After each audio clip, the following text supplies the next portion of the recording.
الظالمين وأشهد أن لا إله إلا الله وحده لا شريك له وأشهد أن محمدا عبده ورسوله أما بعد فأعوذ بالله من الشيطان الرجيم بسم الله الرحمن الرحيم ويل لكل همزة لمزة الذي جمع مالا وعدده يحسب أن ماله أخلده كلا لينبذن في الحطمة وما أدراك ما الحطمة نار الله الموقدة التي تطلع على الأفئدة إنها عليهم مؤصدة في عمد ممددة. محترم حاضرین، کل سورۃ العصر تک ترجمہ اور مختصر تفسیر ہم نے پڑھی تھی اور سنی تھی. آج انشاءاللہ اس کے بعد والی سورتوں کا ترجمہ اور مختصر تفسیر پڑھنے کی کوشش کریں گے اور اللہ رب العالمین سے دعا کرتے ہیں رب العالمین ہمیں تو قرآن کی صحیح سمجھ اور قرآن کی صحیح فہم عطا فرما، آمین. دوسری سورہ ہمزہ کے نام سے مشہور ہے اور یہ ان سورتوں میں سے ہے جن میں اللہ سبحانہ و تعالیٰ نے عذاب کا اور جہنم کا تذکرہ کیا ہے. انسانوں کو اپنے اعمال پر غور و فکر کرنے پر مجبور کرتی ہے یہ سورہ. اسی طرح سے قیامت اور قیامت کے بعد آنے والی زندگی کے سلسلے میں رہنمائی کرتی ہے. سب سے پہلے ہم سیدھا سادہ ترجمہ دیکھتے ہیں. ویل لکل ہمزہ، بربادی ہے، ہلاکت ہے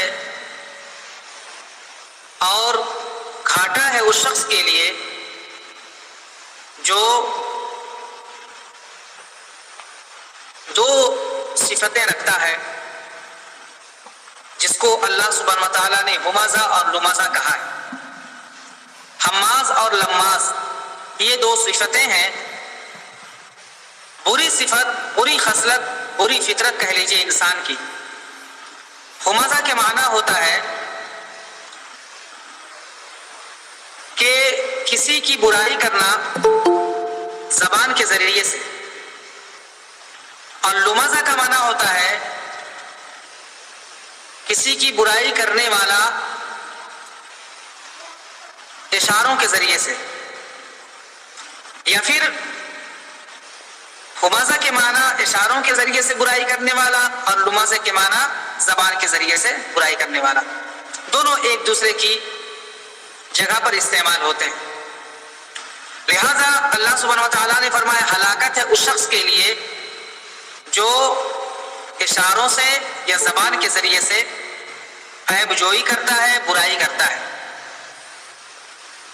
الذی جمع مالا وعددہ، اور وہ جو مال کو جمع کرتا ہے اور گنتے جاتا ہے، شمار کرتا جاتا ہے. یحسب ان مالہ اخلدہ، اس گمان میں رہتا ہے، اس سوچ میں رہتا ہے کہ اس کا مال، اس کی دولت اسے ہمیشہ کی زندگی عطا کر دے گی. کلا لینبذن فی الحطمہ، ہرگز نہیں، یقیناً وہ حطمہ کے اندر پھینک دیا جائے گا. وما ادراک ما الحطمہ، اور اے نبی آپ کو کیا معلوم حطمہ کیا ہے؟ نار اللہ الموقدہ، وہ بھڑکائی ہوئی، جلائی ہوئی آگ ہے اللہ کی. التی تطلع علی الافئدہ، وہ انسانوں کے دلوں پر چڑھتی جاتی ہے. انہا علیہم مؤصدہ، اور وہ آگ ان پر چاروں طرف سے گھیر دی جائے گی، بند کر دی جائے گی. فی عمد ممددہ، اور اس کے ستون ہوں گے، اس کے کھمبے ہوں گے جو لمبے لمبے ہوں گے. یہ سادہ ترجمہ ہوا. اب اس کی مختصر تفسیر دیکھ لیتے ہیں. جیسا کہ میں نے بتلایا، ویل ہر اس شخص کے لیے ویل ہے، بربادی ہے، ہلاکت ہے جو اشاروں کے ذریعے سے یا زبان کے ذریعے سے برائی کرتا ہے. سب سے پہلے ویل کا معنی گھاٹا، خسارہ، بربادی. اور اسی طرح سے جہنم میں ایک وادی کا نام ہے ویل، جیسا کہ دوسری ابھی سورہ آئے گی بعد میں فویل للمصلین، تو وہاں پر بھی ویل کا لفظ ہے. اسی طرح سے اور بھی دوسری صورتوں میں ویل للمطففین وغیرہ ہے. تو یہ ویل ایک جہنم کی وادی ہے، اس کو ویل کہا جاتا ہے. ہلاکت ہو، بربادی ہو، یا پھر ویل ہو، بات ایک ہی ہے.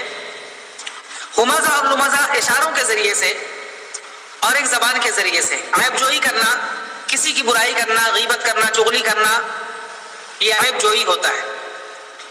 جیسے کسی کے بارے میں کہنا وہ فلاں ہے، وہ ایسا ہے، جواری ہے، شرابی ہے. اگر اس کے اندر وہ چیز برائی ہے تب بھی کہنے والا انسان برا ہوگا جب تک کہ اس کے اندر اصلاح کی نیت نہ زبان کے ذریعے سے ہو گئے. کوئی بھی برائی ہو سکتی. اسی طرح سے اشاروں کے ذریعے سے عام طور پر لوگ مجلس میں بیٹھے رہتے ہیں، کسی کی طرف دیکھ کر ایسے ایسے اشارہ کرنا کہ دیکھو چلا گیا. اسی طرح نماز کے دوران یا نماز کے بعد عام طور پر لوگ سنت کے لیے بیٹھے رہتے ہیں، یا تسبیح و تحلیل کے لیے بیٹھے رہتے ہیں، دعاؤں کے لیے بیٹھے رہتے ہیں. اگر کوئی کسی کی عادت ہوتی ہے اٹھنے کی نماز کے بعد، سلام پھیرا اور 1 منٹ بھی نہیں بیٹھا، فوراً اڑایا. تو کچھ لوگوں کی عادت ہوتی ہے ایک دوسرے کو بتاتے ہیں دیکھو اٹھ گیا، جا رہا ہے، دیکھو ہو گیا، دکان کی طرف بڑھا، دیکھو اب جائے گا گھومنے، وغیرہ وغیرہ. تو اس طرح سے برائی کرنے والا انسان اشاروں کے ذریعے سے بھی کسی کی عیب جوئی کرتا ہے. کہ کسی میٹنگ میں بیٹھے ہوئے اس کی طرف دیکھ کر کے دیکھو فون آیا اور بتیانے لگا. اس طرح سے جمعہ کے دن بھی، جمعہ کے خطبے کے وقت بھی اشاروں کے دائیں سے لوگوں کی برائیاں ہوتی ہیں. تو یہ برائی ہے، اور اس شخص کے لیے اللہ سبحانہ وتعالیٰ نے فرمایا ویل ہے، بربادی ہے، یا جہنم کی ایک وادی ہے. الذی جمع مالا وعددا، جس کی عادت یہ ہوتی ہے کہ مال تو کماتا ہے، مال ہی جمع کرنا، مال جمع کرنا اس کی زندگی کی سمجھ لیجئے آخری اور پہلی خواہش ہے. مال کے علاوہ کوئی چیز نہیں سوچتی، کوئی قرابت داری نہیں، کوئی رشتہ داری نہیں، کوئی چیز اس کے نزدیک اس لائق ہے ہی نہیں کہ توجہ دی جائے، بلکہ صرف مال مال مال. وعددا، اور ایک صفت بتلائی، مال تو کماتا ہے اور روزانہ گنتا بھی رہتا ہے. آج بینک میں نے 20,000 لگائے، پہلے کے 4,50,000 روپے تھے، اب 4,70,000 ہو گئے. اس طرح سے گویا روزانہ گنتا رہتا ہے، اور اسی طرح سے ڈائری مینٹین کرتا رہتا ہے کہ فلاں کو دیا، فلاں یہ کیا، اس کے بعد اتنا ہوگا. اور اسی طرح سے وہ مستقبل کے لیے، فیوچر کے لیے پلان بناتا رہتا ہے. میری بچی ہے، اس کی شادی میں 4 لاکھ روپے خرچ ہوں گے، اور میں نے 3,50,000 روپے ابھی کا جمع کر لیے ہیں، اور 50,000 جمع کرنا ہے. پھر 1 مہینے کے بعد، 2 مہینے کے بعد کہتا ہے کہ 5 لاکھ ہو گئے، اب تو فلاں دکان بھی آ جائے گی. اس طرح سے مال گنتا رہتا ہے. مال کے بارے میں حساب و کتاب، اس کی زندگی صرف اور صرف مال کمانے اور مال کے گننے میں گزر جاتی. یحسب ان مالہ اخلدا، اور اپنے اس عمل کے ذریعے سے، اپنے عمل کے ذریعے سے وہ یہ گمان کرتا ہے کہ یہ مال، یہ دولت، یہ روپے پیسے اسے ہمیشہ کی زندگی عطا کرتا. انسان مال کما رہا ہے، زندگی میں صرف اور صرف یہی مدعا ہے، کوئی اور چیز کی طرف، کسی اور چیز کی طرف دیکھتا ہی نہیں ہے، آخرت کے بارے میں سوچتا ہی نہیں ہے، قبر کے بارے میں سوچتا ہی نہیں ہے. تو اس کی اس عمل کے ذریعے سے اللہ رب العالمین نے ارشاد فرمایا کہ گویا یہ گمان کرتا ہے کہ اس کے روپے پیسے اسے ہمیشہ کی زندگی عطا کر دے، دنیا میں ہمیشہ کا ایسا لگتا ہے. کلا، اگر وہ دل سے سوچتا ہے، دل میں یقین رکھتا ہے کہ وہ اسے ہمیشہ کی زندگی مل جائے گی، یا پھر اپنے عمل کے ذریعے سے یہ ثابت کرنا چاہتا ہے، کلا لیمبدن فی الحطمہ، ہرگز ایسا نہیں ہوگا. وہ اس عمل کے ذریعے سے اور برائیوں کے ذریعے سے، اور اسی طرح سے وہ جو دنیا سے ایسا لگاؤ رکھتا ہے کہ آخرت کو بالکل بھلا بیٹھا ہے، اس کی وجہ سے حطمہ کے اندر پھینک دیا جائے گا. حطمہ. اگلی آیت میں پھر وہی اسلوب اختیار کیا جو پہلے جس کی تفسیر ہو چکی ہے الگ انداز سے. وما ادراک ما الحطمہ، آپ کو کیا معلوم ہے، یعنی اس کی عظمت، اس کی بڑائی اور اس کی خطرناکی کا آپ کو کیا علم ہے. وما ادراک ما الحطمہ، خود ہی تفسیر فرمایا نار اللہ الموقدہ، کہ وہ بھڑکائی ہوئی، دہکائی ہوئی آگ ہے. حطمہ جہنم کو اس لیے کہا جاتا ہے، جیسا کہ اس سے پہلے بتلایا تھا، جہنم کے بہت سارے نام ہیں، اور اسی طرح سے قیامت کے بھی بہت سارے نام ہیں. تو ناموں کے اندر جو خوبیاں پائی جاتی ہیں، ان خوبیوں کی وجہ سے وہ نام رکھ دیا جاتا ہے. جیسا کہ یہاں پر حطمہ کہا گیا. حطمہ یحطم عربی کا لفظ ہے، جس کے معنی کاٹنے والا، حطمہ کاٹنے والا، ٹکڑا ٹکڑا کر دینے والا. اور چونکہ جہنم کی آگ اور جہنم انسانوں کو کاٹ دے گی، انسان کی روح کانپ جائے گی، انسان کے جسم کے ٹکڑے ٹکڑے ہو جائیں گے اس آگ سے، اس لیے اس آگ کو، جہنم کو حطمہ کہا گیا ہے. اسی طرح سے کعبہ میں جن لوگوں نے عمرہ وغیرہ کیا ہوگا یا یوٹیوب وغیرہ پر دیکھا ہوگا تو کعبہ اس طرح سے چار کونا ہے، اور اس کے بعد پھر ایک طرف تھوڑی سی جگہ ایسے تھوڑی سی جگہ، اس کو حطیم کہا جاتا ہے. حطیم یہی لفظ ہے، حطیم. حطیم اس لیے کہا جاتا ہے کیونکہ وہ کعبہ سے الگ ہے اور کعبے کا حصہ ہے، کعبہ کا وہ حصہ ہے اور کعبے سے الگ ہے، یعنی کہ ٹکڑا کر دیا گیا ہے، اس کو ٹکڑا کر دیا گیا ہے، اس لیے اس کو حطیم کہا جاتا ہے. ٹھیک ہے، یہ اتنی بات ہو گئی. نار اللہ الموقدہ، اللہ سبحانہ و تعالیٰ نے فرمایا اس کی صفت بتلاتے ہوئے کہ بھڑکائی ہوئی اللہ کی آگ ہے. اللہ رب العالمین نے آگ کی نسبت اپنی طرف کی، تو سمجھ جائیے اس کی عظمت کیا ہوگی کہ اللہ کی آگ ہے اور اللہ نے اسے بھڑکایا ہے. اور اللہ جسے بھڑکائے گا، اللہ کی طرف کوئی بھی چیز منسوب ہوتی ہے تو اس کی عظمت اور اس کا شرف بڑھ جاتا ہے. التي تطلع على الافئدہ، اور اس کی آگ کی صفت اور خوبی یہ بیان کی کہ وہ دلوں پر چڑھنے والی ہوگی. جب آگ لگتی ہے انسان کو یا کسی چیز پر تو اوپر کی جانب چڑھتی ہے، اور انسان کو بھی جب آگ لگے گی تو انسان کا ہر حصہ، ہر پارٹ اس کا جل جائے گا، ہر پارٹ جل جائے گا اور آگ ہر طرف پھیلے گی. لیکن یہاں پر خصوصاً دل کا تذکرہ کیا ہے، افئدہ، دل کا تذکرہ کیا ہے کہ انسان کے سینے کی طرف، دل کی طرف بڑھے آگ. تو ایک چیز تو یہ کہ انسان کے دل میں ساری چیزیں، سارے جذبات، ساری تمنائیں، ساری خواہشیں، دل ہی اس کا مرجع ہے، دل ہی اس کا سمجھ لیجئے اس کا مقام ہے، اس کی جگہ ہے. اس لیے دل کا تذکرہ کیا کہ وہ جو آگ ہوگی، چونکہ انسان کے دل ہی سے ساری چیزیں، ساری برائیاں جنم لیتی ہے، اس لیے وہ آگ اسی پر اٹیک کرے گی جو اصل جگہ ہے، اور انسان کی برائیوں کی اصل جگہ دل ہے، سینہ ہے، لہذا وہ آگ وہیں پر جائے گی. انہا علیہم مؤصدہ. اور صرف یہی نہیں کہ آگ میں پھینک دیا جائے تو انسان ابھی دنیا کی اگر آگ ہے تو بچنا چاہے تو ادھر ادھر کود کے، ادھر ادھر بھاگ کر کے بچنے کی ہو سکتا ہے، بچنے کی کوئی تدبیر وہ اختیار کر لے. لیکن اللہ سبحانہ و تعالیٰ نے فرمایا وہ ایسی آگ ہوگی مؤصدہ کہ اس کے اوپر گھیر دی جائے گی، سارے دروازے بند کر دیے جائیں گے، صرف آگ ہی آگ، دائیں جائے تو آگ، بائیں جائے تو آگ، آگے اور پیچھے جائے تو آگ ہی آگ.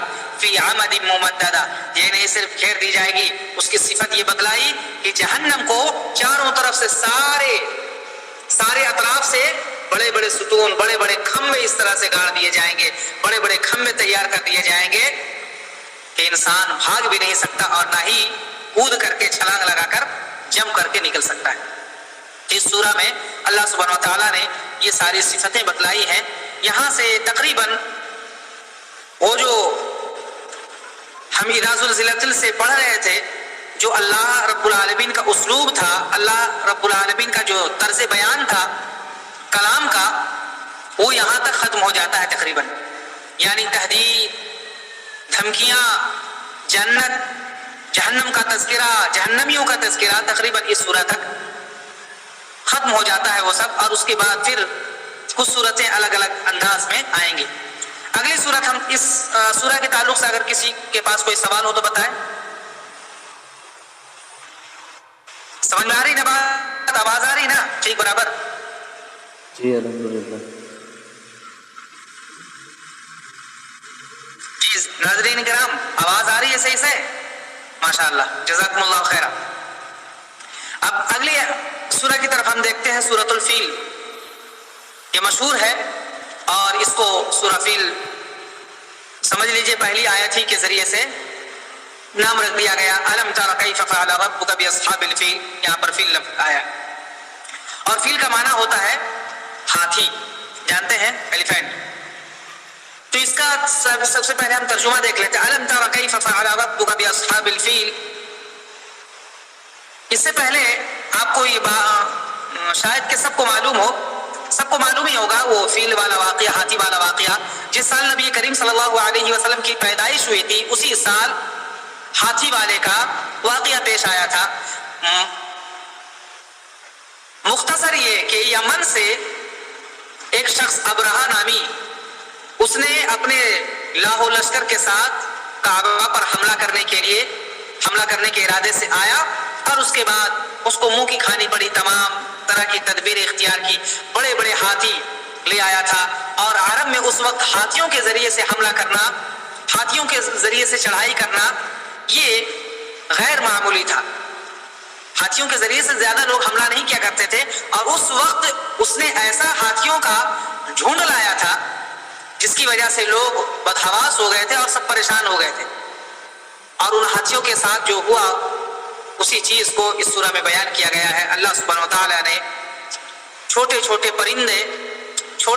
پرندوں کے جھنڈ کو بھیج دیا، اور سب کے چونچ میں اور سب کے پنجوں میں چھوٹی چھوٹی کنکڑیاں تھیں، جن پر وہ کنکڑیاں گرتی جن لوگوں پر یا جن ہاتھیوں پر فوراً ہلاک ہو جاتا. تو اسی کا تذکرہ کیا اللہ سبحانہ وتعالیٰ اپنے گھر کی حفاظت خود کرتا ہے، اپنے گھر کی حفاظت خود کرتا ہے، اپنے شاعر کی حفاظت خود کرتا ہے اللہ سبحانہ وتعالیٰ. اور اس سورہ کے ذریعے سے پیغام دیتا ہے اللہ سبحانہ وتعالیٰ کہ اللہ کے آگے کسی چیز کی، کسی قوت اور کسی پاور کی کوئی چلنے والی نہیں ہے. آئیے ہم ترجمہ دیکھتے ہیں. سب کو معلوم ہے واقعہ، اس لیے تفسیر کی طرف نہیں جاتا ورنہ تفصیل زیادہ لمبی ہو جائے گی. الم تر کیف فعل ربک باصحاب الفیل، کیا آپ نے نہیں دیکھا آپ کے رب نے ہاتھی والوں کے ساتھ کیا سلوک کیا. الم یجعل کیدہم فی تضلیل، کیا ان کے مکر و فریب کو اللہ سبحانہ وتعالیٰ نے برباد نہیں کر دیا، ضائع نہیں کر دیا. وارسل علیہم طیرا ابابیل، اور ان پر پرندوں کے جھنڈ کو بھیجا. ترمیہم بحجارۃ من سجیل، جو ان کے اوپر چھوٹی چھوٹی کنکڑیاں پھینک رہے تھے پرندے. فجعلہم کعصف مأکول، تو اللہ سبحانہ وتعالیٰ نے ان کو کھائے ہوئے بھوسے کی طرح بنا دیا. یہ ترجمہ ہے. اب اس کی تفسیر تو میں نے مختصر بتلا دی، اب ہر آیت کی تفسیر الگ سے دیکھ لیجئے. الم تر کیف فعل ربک باصحاب الفیل، اس کے اندر اللہ سبحانہ وتعالیٰ نے ہاتھی والوں کا تذکرہ کیا، وہی ابرہہ اور ابرہہ کے لشکروں کا جو ہاتھی لے کر آئے تھے. اللہ سبحانہ وتعالیٰ یہاں پر نبی کریم صلی اللہ علیہ وسلم کو خطاب کر رہا ہے کہ دیکھو جن لوگوں نے میرے گھر کعبہ کو ڈھانے کے ارادے سے حملہ کیا تھا، یہ حملہ کرنے کے ارادے سے جو لوگ آئے تھے ان کے ساتھ آپ کے رب نے کیا کیا، آپ نے نہیں دیکھا، آپ کو نہیں معلوم. یہاں پر ایک نقطہ یہ بھی نکلتا ہے کہ اللہ سبحانہ وتعالیٰ جب نبی کو کوئی خبر دیتا، جب نبی کو کوئی چیز بتلاتا، تبھی اللہ کے نبی صلی اللہ علیہ وسلم کو وہ چیز معلوم ہوتی. اللہ کے رسول صلی اللہ علیہ وسلم اللہ کے بتائے بغیر غیب کا علم نہیں رکھتے تھے. الم یجعل کیدہم فی تضلیل، دوسری آیت میں اللہ سبحانہ وتعالیٰ نے اس بات کو پختگی کے ساتھ بتلایا کہ جو لوگ کعبہ کو ڈھانے کے لیے، برباد کرنے کے لیے آئے تھے، ان کے مکر و فریب کو اور ان کے برے ارادے کو اللہ رب العالمین نے برباد نہیں کر دیا. جس ارادے سے آئے تھے اللہ سبحانہ وتعالیٰ نے اس ارادے کے ساتھ ان کو بھی تباہ و برباد کر دیا. وارسل علیہم طیرا ابابیل، اور ان آیتوں میں، پھر اگلی آیتوں میں اللہ سبحانہ وتعالیٰ نے اپنی قوت کا تذکرہ کیا ہے، اپنی شان کا تذکرہ کیا ہے کہ وہ لوگ آئے تھے بڑے بڑے ہاتھیوں کو لے کر کے، بڑے بڑے لشکروں کو لے کر کے، لیکن اللہ سبحانہ وتعالیٰ نے کیا کیا، وارسل علیہم طیرا ابابیل، چھوٹے چھوٹے پرندے بھیج دیے، پرندوں کے جھنڈ کو. ابابیل کا معنی بہت سے لوگ بچپن میں ہم لوگ پڑھتے تھے ابابیل پرندہ، تو ابابیل کوئی پرندہ نہیں ہوتا، ابابیل پرندہ نہیں ہوتا. ابابیل کہتے جھنڈ کو، ابابیل کہتے جھنڈ کو، کسی بھی چیز کے جھنڈ کو، کسی بھی جانور کے جھنڈ کو. یہاں پر چونکہ طیرن ابابیل کہا اس لیے پرندے کے جھنڈ کو کہا گیا ابابیل. بات سمجھ آ رہی نا؟ ابابیل پرندہ نہیں ہوتا، پرندے کا نام نہیں ہے، بلکہ طیرن ابابیل پرندوں کے جھنڈ کو طیرن ابابیل کہا گیا. تو اللہ سبحانہ وتعالیٰ نے فرمایا کہ وہ بڑے بڑے سبحانہ وتعالیٰ اپنا پاور اور اپنی طاقت دکھا رہا ہے کس طرح سے چھوٹے چھوٹے پرندوں کو بھیجا اور ان کو ہلاک کرنے کے لیے بڑی چیز کا، بڑے میزائل کا، بارود کا. اسی طرح سے کسی بڑی سی بڑی چیز کا اللہ سبحانہ وتعالیٰ چاہتا تو استعمال کر سکتا تھا، لیکن اپنی قوت اس طرح سے دکھلایا، چھوٹی چھوٹی کنکڑیاں چھوٹے چھوٹے پرندوں کے پنجوں اور ان کے چونچوں میں دے کر کے بھیجا، دیکھو میری قوت، تم بڑے سے بڑے لشکر لا سکتے ہو تو ہم چھوٹی چیز سے اس کا صفایا کر سکتے ہیں۔ ترمیہم بحجارۃ من سجیل، اس کے اندر فرمایا سجیل کہے ہیں مٹی کا ٹھیکرا کہہ سکتے ہیں، مٹی کی کنکڑیاں۔ اگر مٹی کو جس طرح سے مٹی اور گارا سمجھ لائی، گارا شروع میں جب کہہ لیجیے پرانے زمانے میں 20-25 سال پہلے بھی لوگ گارا سے گھر بنایا کرتے تھے، وہی گارا جب وہ کس طرح ہوتا تھا، جب سوکھ جاتا تھا، دھوپ لگتی تھی، سوکھ جاتا وہ گارا تو کس طرح سے بن جاتا، چھوٹا چھوٹا اس طرح سے بنا کر کے رکھ دیا جائے تو کس طرح سے وہ بہت مضبوط ہوتا ہے، تو اسی کو کہا جاتا سجیل، ٹھیک ہے۔ اسی ٹھیکرے کو مٹی کو پانی میں ملا کر کے گارا جو بنایا جاتا ہے اسی کو سجیل کہا جاتا ہے، اور جب وہ مضبوط ہو جائے تو اسی کو کہا گیا حجارۃ من سجیل۔ کوئی پتھر ایسا نہیں کہ چٹان ہو یہ ہو، بلکہ من سجیل اسی پانی اور مٹی کی بنی ہوئی کنکڑیاں تھی، ان پر برساتے تھے، وہ پرندے برساتے تھے، اوپر سے گراتے تھے، اور جس پر بھی گرتا فوراً وہ کنکڑ جس پر بھی گرتا فوراً وہ ہلاک ہو جاتا اللہ رب العالمین کی منشا سے اور اللہ رب العالمین کے حکم سے۔ فجعلهم كعصف معقول، اور گرتا ہلاک نہیں ہو جاتا صرف، بلکہ اس کی صفت یہ بتلائی كعصف معقول کہ وہ کھائے ہوئے بھوسے کی طرح ہو جاتے۔ کھایا ہوا بھوسا جانتے ہیں، دو تفسیر اس کی ہو سکتی ہے، ایک یہ کہ جب ہم چارہ ڈالتے ہیں جانوروں کے سامنے، گائے بیل بھینس اونٹ وغیرہ یا بکری جو بھی ہم ڈالتے ہیں، تو کیا پورا چارہ کبھی کبھی نہیں کھاتے جانور، کیا کرتے ہیں اس طرح سے بنا ہوا جو پہلا ہوتا تھا، کیا اس کو کہتے ہیں پتہ نہیں، کچھ لوگ گوالے وغیرہ رکھتے ہیں، سان میں کیا کہتے ہیں، کیا ناد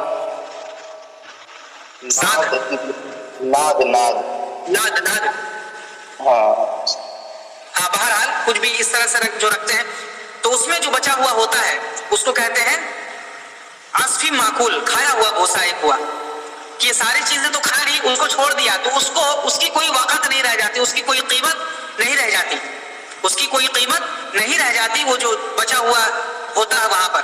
اور دوسری تفسیر یہ کہ جس طرح سے جانور کھاتا ہے اور پھر نکال دیتا ہے، گوبر کر دیتا ہے، وہی کھایا ہوا بھوسا ہوا، تو ان انسانوں کی اس لشکر اور اسی طرح سے ان ہاتھیوں کی حالت وہی ہو گئی تھی جو کھائے ہوئے بھوسے کی حالت ہوتی ہے۔ تو اللہ سبحانہ وتعالیٰ نے فرمایا کہ جو لوگ آئے تھے اور ان کے ساتھ ہم نے ایسا سلوک کیا اور ان کی حالت یہ ہو گئی۔ اس آیت میں اس سورہ میں یہ فرمایا، جبکہ میں شروع میں نے بتلا دیا نبی کریم صلی اللہ علیہ وسلم کی اسی سال وفات ہوئی تھی، اور اللہ سبحانہ وتعالیٰ نے یہ شان اپنی دکھلائی تھی، گویا کہ نبی کریم صلی اللہ علیہ وسلم کی بعثت کی شروعات سمجھ لیجئے، اس کے نشانات، بعثت کے نشانات یہیں سے شروع ہو گئے تھے۔ اب آئیے اگلی سورہ کی طرف، اور اگلی سورہ بھی اسی سے ریلیٹڈ ہے، اسی سے متعلق ہے۔ لإیلاف قریش، زیادہ تر مفسرین نے یہی کہا کہ ایک دوسرے سے یہ متعلق ہے، ایک دوسرے کا ساتھ دینے والی سورہ ہے۔ لإیلاف قریش، سب سے پہلے ہم ترجمہ دیکھتے ہیں۔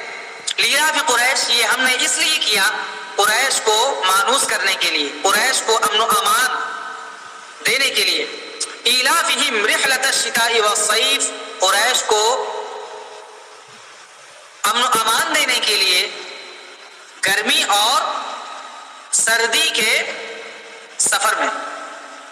فَلْيَعْبُدُوا رَبَّ هَذَا الْبَيْتِ، تو انہیں چاہیے کہ اس گھر کے رب کی عبادت کریں، الَّذِي أَطْعَمَهُم مِّن جُوعٍ، کہ جس رب نے انہیں بھوکے میں کھانا کھلایا، وَآمَنَهُم مِّن خَوْفٍ، اور خوف و ڈر میں ان کو مامون کیا، ان کو امن دیا۔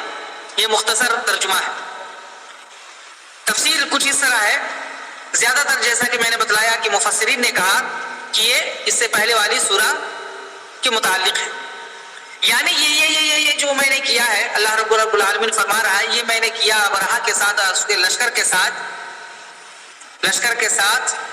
ٹھیک ہے، تو میں نے کیوں کیا؟ لإیلاف قریش، کیونکہ قریش کو مامون معمون کرنے کے لیے تاکہ وہ سفر، قریش کا دبدبہ تھا، قریش کا ڈر تھا، لوگوں کے اندر خوف تھا، لیکن ابرہہ جب آیا تو ابرہہ اگر کعبہ کو ڈھا دیتا اور اس کے بعد کعبہ کو ختم کر دیتا تو لوگوں کا ڈر، جو لوگوں کے اندر ڈر تھا قریش کا، وہ ڈر ختم ہو جاتا، وہ ڈر ختم ہو جاتا. لیکن اللہ سبحانہ و تعالیٰ نے ویسا نہیں ہونے دیا، بلکہ کعبہ کی حفاظت کی. تو گویا لوگوں کے اندر جو ڈر تھا قریش کا، اس ڈر کو باقی رکھا. یہی فرمایا لإیلاف قریش، تاکہ قریش معمون ہو جائے، قریش مانوس ہو جائے، ان کے ڈر، ان کا ڈر لوگوں کے دلوں میں باقی رہے. ٹھیک ہے. لإیلافہم رحلۃ الشتاء والصیف، اگلی آیت میں فرمایا کہ تاکہ گرمی اور سردی کے سفر میں وہ معمول ہو.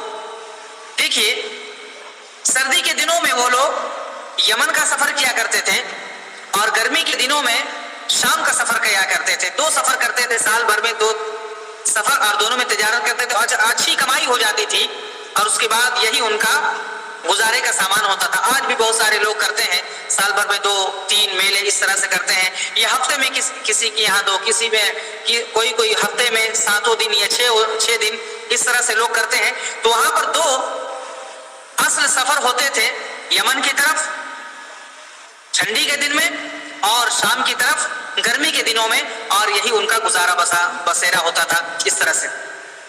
تو اللہ سبحانہ و تعالیٰ نے فرمایا گرمی کے دن میں جو سفر کرتے ہیں شام کی طرف اور سردی کے دن میں جو یمن کی طرف سفر کرتے ہیں، اس واقعے سے لوگوں کے دلوں میں قریش کا ڈر بیٹھ گیا کہ اللہ رب العالمین ان کی حفاظت کرنے والا، ان کے گھر کی حفاظت کرنے والا ہے.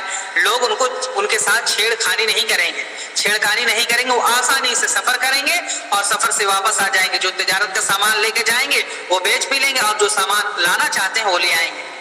فَلْيَعْبُدُوا رَبَّ هَذَا الْبَيْتِ. اس کے بعد اس کا تذکرہ کرنے کے بعد فرمایا جب ایسا میں نے کر دیا اور اتنا ان کو معمون بنا دیا، ان کی حفاظت کی اور ان کا ڈر لوگوں کے دلوں میں باقی رکھا، اس کی شکر گزاری کے طور پر فَلْيَعْبُدُوا رَبَّ هَذَا الْبَيْتِ. انہیں چاہیے کہ اس گھر کے رب کی وہ لوگ عبادت کریں، اخلاص کے ساتھ، للہیت کے ساتھ اس گھر کے رب یعنی اللہ سبحانہ و تعالیٰ کی وہ لوگ عبادت کریں.